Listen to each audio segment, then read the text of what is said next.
दोस्तों न्यूजीलैंड को 389 रन बनाने थे और इसके बाद ऑस्ट्रेलिया ने कर दिया बड़ा उलटफेर। जी हाँ दोस्तों, न्यूजीलैंड और ऑस्ट्रेलिया की टीम के बीच वर्ल्ड कप का बड़ा मुकाबला धर्मशाला के मैदान पर खेला जा चुका है, जहां इस मैच में न्यूजीलैंड ने टॉस जीतकर पहले गेंदबाजी चुनी थी, लेकिन उनका ये फैसला आज बेहद ही खराब साबित हुआ क्योंकि इस मैच में ऑस्ट्रेलिया की नई ओपनिंग पार्टनरशिप ने पूरी तरह न्यूजीलैंड को धोखे रख दिया। जहां दोस्तों डेविड वार्नर और ट्रेविस हेड ने इस मुकाबले में ऑस्ट्रेलिया की तरफ से घातक बल्लेबाजी करते हुए केवल 10 ओवर में ही ऑस्ट्रेलिया का स्कोर 118 रन के पार पहुंचा दिया था। और दोस्तों ये दोनों बल्लेबाज इस मैच में एकदम आक्रामक बल्लेबाजी कर रहे थे और एक के बाद एक बड़े छक्के जड़ रहे थे, जिससे इस मैच में ऑस्ट्रेलिया का स्कोर काफी तेजी से आगे भाग रहा था। जहां इन दोनों बल्लेबाजों ने पहले विकेट के लिए ही 175 रनों की ताबड़तोड़ पार्टनरशिप करी थी। जहां ये दोनों बल्लेबाज इस मैच में कमाल के प्रदर्शन में दिख रहे थे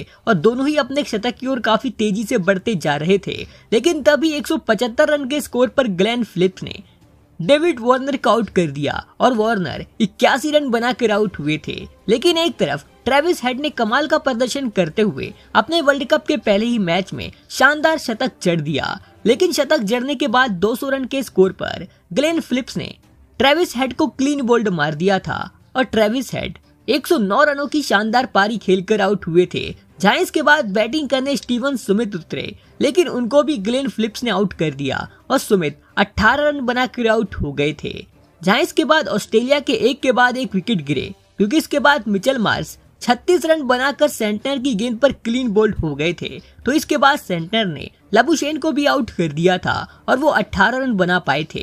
लेकिन इसके बाद बैटिंग करने मैक्सवेल उतरे और मैक्सवेल ने एक बार फिर से इस मैच में तहलका मचा दिया क्योंकि इस मैच में उन्होंने एक के बाद एक बड़े छक्के चौके जड़े, जिस वजह से उन्होंने केवल 24 गेंदों में 41 रन बना दिए थे।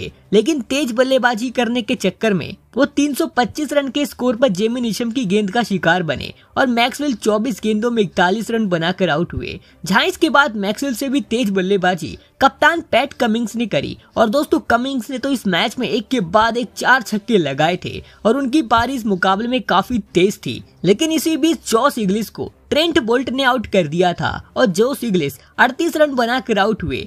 तो इसके बाद ट्रेंट बोल्ट ने पैट कमिंग्स को भी आउट कर दिया था और दोस्तों कमिंग्स केवल 14 गेंदों में 37 रनों की तूफानी पारी खेलकर आउट हुए थे। उनकी स्ट्राइक रेट 264 की थी और इसके बाद ऑस्ट्रेलिया को आखिरी झटका मैट हेनरी ने देकर स्टार्क को आउट कर दिया और इस तरह ऑस्ट्रेलिया की टीम 388 रन बनाकर ऑल आउट हो गई थी। जहां इस मैच में न्यूजीलैंड की तरफ से ट्रेंट बोल्ट और ग्लेन फिलिप्स को 3-3 विकेट हाथ लगी थी, तो सेंटनर ने 2 विकेट चटकाए थे। अब इसके बाद जब न्यूजीलैंड की टीम टारगेट का पीछा करने उतरी तो फिर उनकी शुरुआत भी इस मुकाबले में काफी शानदार रही थी, लेकिन 61 रन के स्कोर पर उनको पहला झटका जोश हेजलवुड ने देकर डेविन कॉनवे को आउट कर दिया था और कॉनवे 28 रन बनाकर आउट हुए थे। तो कॉनवे के आउट होने के बाद 72 रन के स्कोर पर जोश हेजलवुड ने विल यंग को भी आउट कर दिया था और वो 32 रन बनाकर आउट हुए थे। जहां इसके बाद रचिन रविंद्रा और ड्रायल मिचेल ने न्यूजीलैंड की पारी को संभाला और ये दोनों बल्लेबाज इस मैच में काफी संभल कर बैटिंग कर रहे थे।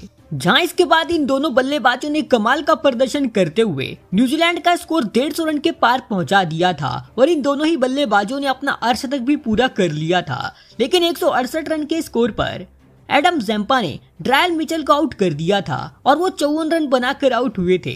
जहां इसके बाद बैटिंग करने कप्तान टॉम लैथम उतरे थे, लेकिन उनको भी ज़ैम्पा ने आउट कर दिया था और लैथम 21 रन बनाकर आउट हुए थे। लेकिन एक तरफ इस मैच में रचिन रविंद्रा कमाल की बल्लेबाजी कर रहे थे और इसके बाद उन्होंने अपना शतक भी पूरा कर डाला था और उनके ये वर्ल्ड कप का दूसरा शतक हो चुका है। लेकिन इसी बीच मैक्सवेल ने ग्लेन फिलिप्स को आउट कर दिया और वो 12 रन बनाकर आउट हुए। तो इसके बाद पैट कमिंग्स ने 293 रन के स्कोर पर न्यूजीलैंड को सबसे बड़ा झटका देकर रचिन रविंद्रा को आउट कर दिया और रचिन रविंद्रा 116 रनों की शानदार पारी खेलकर आउट हुए थे।